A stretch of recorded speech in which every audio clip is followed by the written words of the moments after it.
Следующий грех – это общие темы, которые до этого были. Это подтема такая, это аль-кади ис-су, то есть несправедливый судья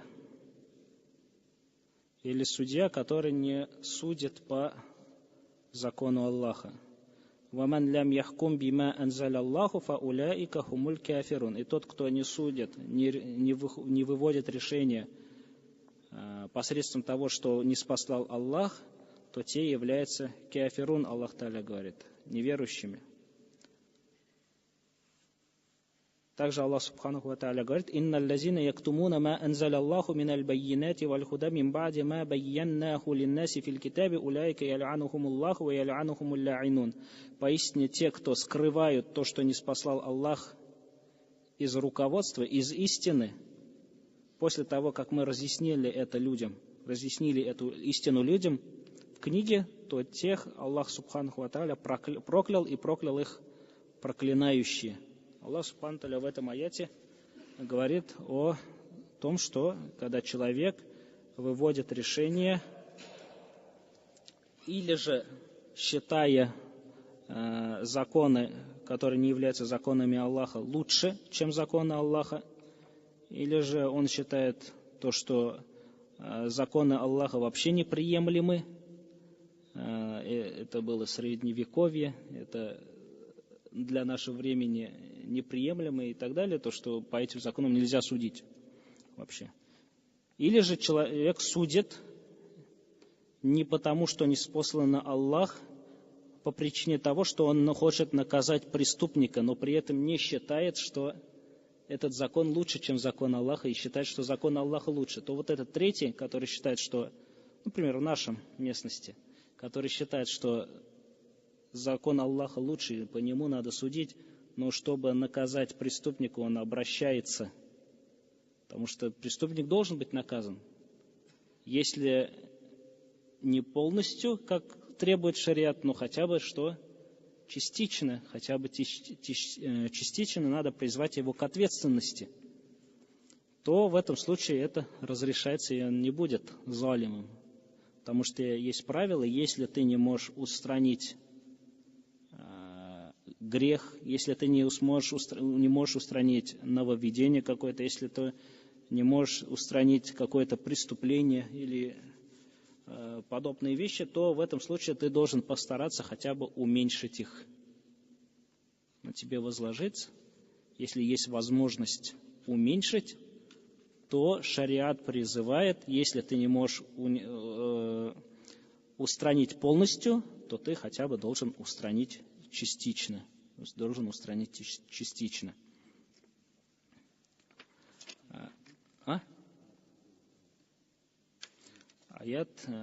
Первый аят был сура Маида, 44 аят. 45-й аят, там залимун приходят, те, которые совершают несправедливость по отношению к себе, по отношению к преступнику, по отношению к Аллаху. Когда Аллах Субхану Тааля говорит, и тот, кто не судит, потому что не спаслал Аллах, тот является залимом, это имеется в виду зулим в три стороны. По отношению к себе, то, что грех совершает, по отношению к преступнику, потому что не выводит его, не дает ему правильное наказание, а мы знаем, что правильное наказание, оно приводит человека к покаянию, или же устраняет впоследствии этот грех, он будет бояться совершить этот грех. И также несправедливость по отношению к тому, кому совершили несправедливость. Хадис приводится от пророка, саллаллаху алейхи вассалям, судья говорит 3 вида. Один судья в раю и 2 судей в огне. Один судья будет в раю, он судил между людьми, и он будет в раю. 2 судей будет в огне. Судья, который в раю будет, это тот, который судил, знал истину и судил по этой истине. И он в раю. Второй судья, он знал истину, но переступил ее намеренно. Переступил ее намеренно. Не нечаянно, например, забыл или еще что-то, а намеренно. То он в огне. И судья, у которого не было знаний, судил без знаний, то тот тоже в огне. То есть двое судей в огне, один в раю. Правильный, в раю судья, который окажется, это будет судья, который истину знал, у него были знания, и он судил в соответствии с этими знаниями. Второй судья, у него тоже были знания, однако он не руководствовался ими, а руководствовался своими желаниями. То он в огне. И судья, который судил, третий вид, судья, у которого не было знаний, невежа, то он также будет в огне. То он также будет в огне. И у пророка, саллаллаху алейхи вассалям, как я вот тут приходит хадис.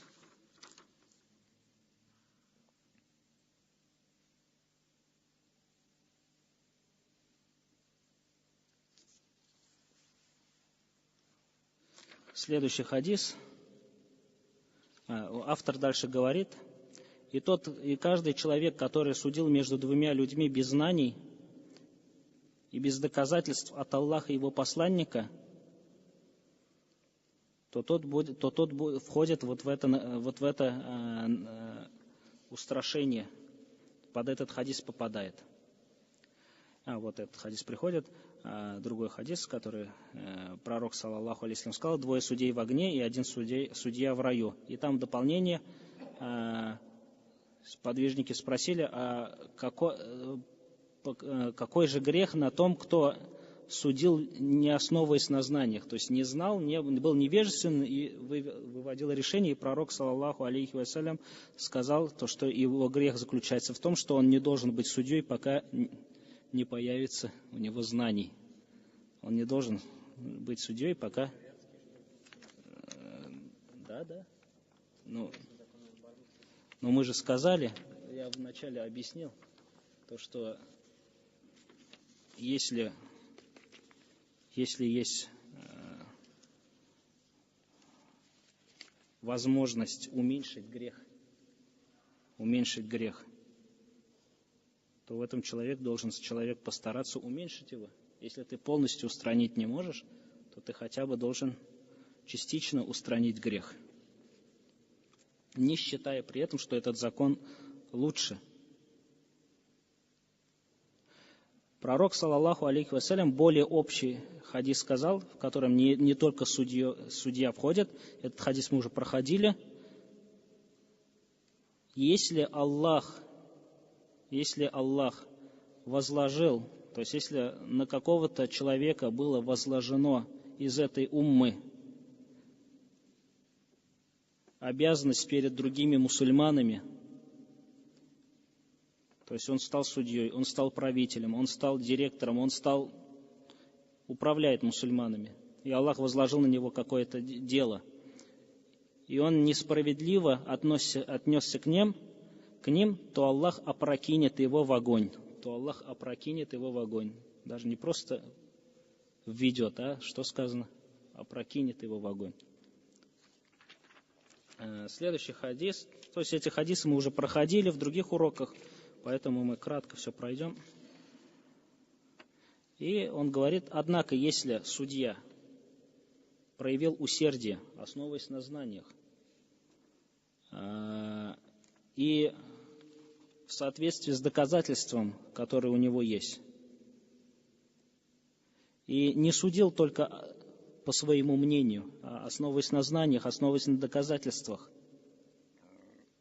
и его усердие, его решение не совпало с правильным решением, которое является правильным у Аллаха, то этот судья будет награжден наградой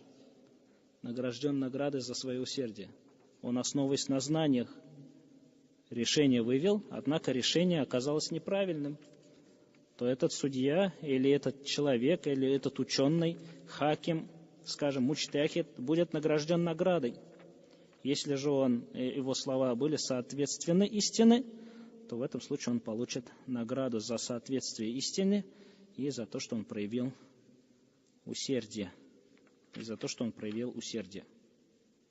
Также автор приводит то, что запрещается судье судить, когда он в гневе. Если во время суда у судьи появился гнев, разозлился он, то ему запрещается судить. В особенности, если это касается одного из этих людей, которые спорят, которые припираются, или по отношению к подсудимому. Если у него появился какой-то гнев, то его тот профессионализм что делает? Пропадает, и есть вероятность того, что гнев овладеет им, одержит верх над его разумом, и он выведет неправильное решение. И также к этому приравнивают злой, некоторые говорят, слово «злой», это имеется в виду голодный. То есть судье нельзя выводить решение и судить между двумя людьми, когда он голодный. Потому что он хочет кушать и побыстрее хочет решить этот спор. И все, что отвлекает его, похожим на это, голод, жажда, гнев и так далее, если все это присутствует, или одно из них присутствует, то судье запрещено судить, и он должен отказаться от судебного дела, пока не придет в норму. И тут автор под конец приводит хадис. Аллах Субханаху ва Тааля проклял дающего взятку и берущего взятку. Также мурташи можно перевести как тот, который ходит посредник во взятничестве. То есть, так как неправильное ведение судебных дел часто приводит, или несправедливое судебное дело приводит часто к тому, что человек пытается к нему, к судье, подмаслиться посредством денег, или то, что сейчас называется подарком, или по-арабски называется икрамият, то есть